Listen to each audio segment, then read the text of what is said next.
എല്ലാ കൂട്ടുകാർക്കും സ്വാഗതം. ഇന്ന് നമ്മൾ ചങ്ങലം കൊണ്ട് ഉള്ളൊരു തൊക്ക് അല്ലെങ്കിൽ ഒരു ചമ്മന്തിയാണ് കേട്ടോ ഉണ്ടാക്കാൻ പോകുന്നത്. ഇതാണ്ട് ഈ ഒരു ഐറ്റത്തിൻ്റെ പേരാണ് ചങ്ങലം എന്ന് പറയുന്നത്. ഇതിലിങ്ങനെ ഒരു തണ്ട് പോലെ ഇരിക്കും, ചെറിയ ചെറിയ ഇലകളുമുണ്ട്. അസ്ഥി സംബന്ധമായ എല്ലാ പ്രശ്നങ്ങൾക്കും ഒത്തിരി യൂസ്ഫുൾ ആയിട്ടുള്ളൊരു ആയുർവേദിക് ആയിട്ടുള്ളൊരു ചെടിയാണ് ഈ ചങ്ങലം എന്ന് പറയുന്നത്. അപ്പം ഇത് വെച്ചിട്ട് നമ്മളൊരു തൊക്കാണ് ഉണ്ടാക്കാൻ പോകുന്നത്. അപ്പോൾ നമുക്ക് നേരെ വീട്ടിലേക്ക് തന്നെ പോകാം.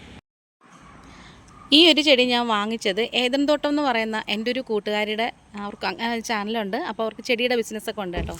അങ്ങനെയാണ് ഞാൻ ഈ ഒരു ചങ്ങലം വരണ്ടയുടെയും പിന്നെ അതുപോലെ തന്നെ പൊന്നാങ്കണ്ണി ചീരയുടെയും മേടിച്ചിട്ടുണ്ടായിരുന്നേ.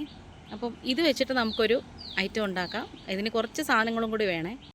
അപ്പോൾ ദേ ഞാനിവിടെ ചങ്ങലം വരണ്ടയുടെ 3 തണ്ട് എടുത്തിട്ടുണ്ട്. അത് മുറ്റിയതൊന്നുമല്ല, നല്ല പിഞ്ചായിട്ടുള്ളതാണ് എടുത്തേക്കുന്നത്. അതുപോലെ തന്നെ നല്ല നേർത്ത തണ്ട് നോക്കി എടുക്കണം, കട്ടിയില്ലാത്തതാണ് കേട്ടോ എടുത്തേക്കുന്നത്. ഇനി നമുക്ക് ഇതിൻ്റെ ഇലയൊക്കെ ഒന്ന് പിച്ചി മാറ്റി വെക്കണം.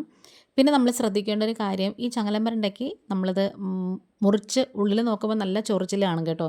അപ്പം അതൊന്നും വരാതിരിക്കാൻ വേണ്ടി നല്ലോണം ശ്രദ്ധിച്ച് വേണം ചെയ്യാൻ. വേണമെന്നുണ്ടെങ്കിൽ കയ്യിൽ ഇച്ചിരി എണ്ണ പുരട്ടിയിട്ട് വേണമെങ്കിലും ചെയ്യാം, അല്ലെങ്കിൽ പുളിവെള്ളം പുരട്ടിയിട്ട് വേണമെങ്കിലും ചെയ്യാം.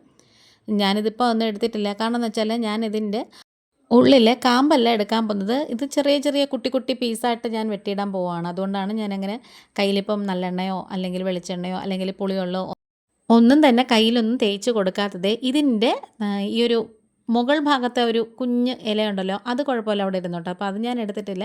ഇനി നമ്മളിത് കുട്ടി കുട്ടി പീസായിട്ട് വെട്ടിയെടുക്കണം. അതുപോലെ തന്നെ നമ്മൾ ശ്രദ്ധിക്കേണ്ട ഒരു കാര്യം, ഇതിൻ്റെ മുട്ട് പോലെ ഉണ്ട് കേട്ടോ അവിടെ ആയിട്ട്. അപ്പം ആ ഒരു മുട്ട എടുക്കാതെ ഈ ഒരു തണ്ട് മാത്രം ഇതേപോലെ ചെറിയ ചെറിയ, നമ്മൾ വെണ്ടയ്ക്കൊക്കെ മെഴുക്ക് വരട്ടാനൊക്കെ ചെറിയ ചെറിയ ഒരു അരയിഞ്ച് നീളത്തിൽ കട്ട് ചെയ്യത്തില്ല, അതുപോലെ അങ്ങ് കട്ട് ചെയ്തെടുത്താൽ മതി കേട്ടോ. ഈ ഒരു മുട്ടാണ് ഞാനിപ്പം നിങ്ങൾക്ക് ഒടിച്ച് കാണിച്ചു തന്നത്. അസ്ഥി സംബന്ധമായിട്ടുള്ള എല്ലാ പ്രശ്നങ്ങൾക്കും ഏറ്റവും നല്ലൊരു ഔഷധമാണ് ഈ ഒരു ചങ്ങലം വരണ്ടയെന്ന് പറയുന്നത്. ഇനി ഇതിൻ്റെ ചൊറിച്ചിൽ മാറാൻ വേണ്ടിയിട്ട് നമുക്കൊരു ധൈര്യക്കുറവ് തോന്നും. നമ്മളിത് ഉള്ളിൽ കഴിക്കുമ്പോൾ തൊണ്ട ചെറിയോ നാക്ക് ചൊറിയോ എന്നൊക്കെ. അപ്പം ആ ഒരു വിഷമം ബുദ്ധിമുട്ട് മാറാൻ വേണ്ടിയിട്ട് ഇതേപോലൊരു ചെറിയൊരു പാത്രത്തിൽ കുറച്ച് വെള്ളം എടുത്തിട്ട് കുറച്ച് പുളിവെള്ളം ഇതേപോലെ ഒന്ന് കലക്കി വെക്കണം. എന്നിട്ട് നമ്മളിതെടുത്ത് കട്ട് ചെയ്ത് വെച്ചേക്കുന്നത് ഫുള്ള് അതിലേക്കൊരു 10 മിനിറ്റ് ഇങ്ങനെ മുക്കി അങ്ങ് വെച്ചേക്കണേ. ആ സമയം കൊണ്ട് നമുക്ക് വേറെ കുറച്ച് പരിപാടിയുണ്ട് കേട്ടോ. കുറച്ച് ചുവന്നുള്ളി പൊളിച്ച് വെക്കണം, അതുപോലെ തന്നെ കുറച്ച് വെളുത്തുള്ളി ഉണ്ടല്ലോ അതൊക്കെ പൊളിച്ച് വെക്കണം. ആ ഒരു സമയം കൊണ്ട് നമ്മളതൊക്കെ റെഡിയാക്കി എടുത്തു. ഞാനിത് ഒത്തിരി ദിവസത്തേക്ക് കഴിക്കാൻ വേണ്ടി ഉണ്ടാക്കി വെക്കത്തില്ല, കുറച്ചായിട്ട് അത് തീരുമ്പം പിന്നെയും പോയി എടുക്കും. അങ്ങനെയാണേ.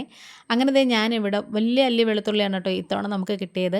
അപ്പം അതൊരു 8-10 അല്ലി എടുത്തിട്ടുണ്ട്. അതുപോലെ ഒരു കൈപ്പിടിയോളം ചുവന്നുള്ളി എടുത്തിട്ടുണ്ട്. ഇനി നമ്മളിത് നല്ലെണ്ണയിലാണ് കേട്ടോ വാട്ടിയെടുക്കുന്നത്.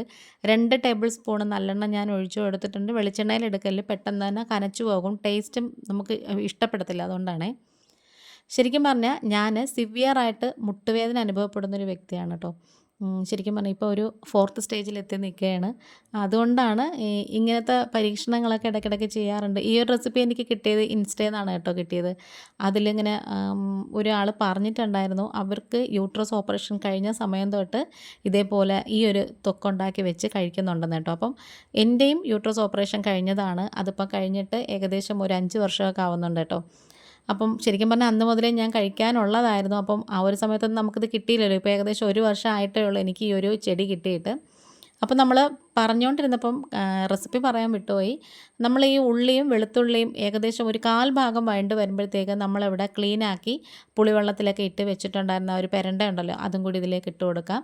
ഇത് നമുക്ക് ചമ്മന്തി ഉണ്ടാക്കാനും നല്ലതാണ്, അതുപോലെ തന്നെ രസം ഉണ്ടാക്കാനും എല്ലാം നല്ലതാണ് കേട്ടോ ഇങ്ങനെ കഴിക്കുന്നത്. അപ്പോൾ ഞാൻ നേരത്തെ പറഞ്ഞതുപോലെ നല്ലപോലെ മുട്ടുവേദന അനുഭവിക്കുന്നൊരു വ്യക്തി ആയതുകൊണ്ട് ഈ ഒരു പരീക്ഷണം നടത്തി നോക്കുവാണ്. ഇനിയിപ്പം നമ്മളിതിലേക്ക് ചേർക്കാൻ പോകുന്നത് വലിയൊരു കൈപ്പിടിയോളം കറിവേപ്പിലയാണ്. പിന്നെ ഇതിൽ നമ്മൾ ദോഷമുള്ള സാധനങ്ങളൊന്നും ചേർക്കുന്നില്ല. നമ്മൾ വീട്ടിൽ തന്നെ ഉള്ള ഐറ്റംസ് മാത്രമാണ് കേട്ടോ ചേർക്കുന്നത്. ഇതിപ്പം മുട്ടുവേദന ഉള്ളവർക്ക് മാത്രമല്ല, അല്ലാത്തവർക്കും കഴിക്കാം, അവർക്ക് ഭാവിയിൽ വരാതിരിക്കും. അതുപോലെ തന്നെ ഒരു കൈപ്പിടി നിറച്ചും മുരിങ്ങയില ഉണ്ടല്ലോ, അതും കൂടി ഇതിലേക്ക് ചേർത്ത് കൊടുക്കുകയാണ്.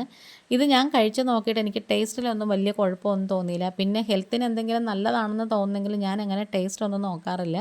വിഴുങ്ങുകയെങ്കിലും ചെയ്യും, എങ്ങനെയെങ്കിലും തൊണ്ട വിട്ട് നമ്മുടെ ശരീരത്തോട്ട് ചെല്ലത്തക്ക രീതിയിലെങ്കിലും ആക്കിയെടുക്കാറുണ്ട് കേട്ടോ. അങ്ങനത്തെ ഇതെല്ലാം നമ്മൾ നന്നായിട്ട് മൊരിയിച്ചെടുക്കണം. ഇനി കുറച്ച് പുളി ചേർത്ത് കൊടുക്കാം. ചെറിയൊരു നെല്ലിക്ക വലുപ്പത്തിലുള്ള പുളിയും ഒരു 3 വറ്റൽമുളകും കൂടി ചേർത്തെടുത്തിട്ടുണ്ട്. അപ്പോൾ ഈ പുളിയും അതുപോലെ തന്നെ ഈ വറ്റൽമുളകിൻ്റെ ചെറിയൊരു എരിവും എല്ലാം ആകുമ്പോൾ നമുക്കിത് കഴിക്കാൻ നല്ലതാണ്. ഇത് ചോറിൻ്റെ കൂടെ മാത്രമല്ല, ഇഡ്ഡലിയുടെയും ദോശയുടെയും ഒക്കെ കഴിക്കാനും നല്ലതാണ്. ഇനി 1 ടേബിൾ സ്പൂണോളം കറുത്ത എള്ളും കൂടി ചേർത്ത് കൊടുക്കാം. എള്ള് ഏറ്റവും നല്ലതാണ് കേട്ടോ, ഈ ഒരു തേയ്മാനത്തിനും അതുപോലെ തന്നെ അസ്ഥിക്കൊക്കെ നല്ല ഒരു ഉറപ്പ് കൊടുക്കുന്ന നല്ലൊരു ഐറ്റമാണ്. അങ്ങനെ ഇതെല്ലാം കൂടി നമ്മൾ നന്നായിട്ട് ഇങ്ങനെ ക്രിസ്പി ആയിട്ട് ഇങ്ങനെ മൊരിയിച്ചെടുക്കണം. അത് കഴിഞ്ഞിട്ട് മിക്സിയുടെ ജാറ് കഴുകി ഉണക്കി വൃത്തിയാക്കി വെച്ചിട്ട് അതിൽ വേണം, ഒരു തരി പോലും വെള്ളമയം ഉണ്ടാവാൻ പാടില്ല. എന്നിട്ട് വേണം നമുക്കിത് ഒന്ന് അരച്ചെടുക്കാനേ.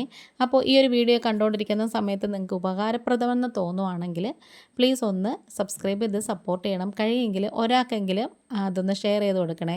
നിങ്ങളുടെ ഫ്രണ്ട് ആൻഡ് ഫാമിലിക്കോ അതുപോലെ തന്നെ മുട്ടുവേദനയുള്ളവർക്കും ഇതേപോലെ കഷ്ടപ്പെട്ട് വേദന സഹിക്കുന്നവർക്കൊക്കെ ഒന്ന് അയച്ചു കൊടുക്കണം.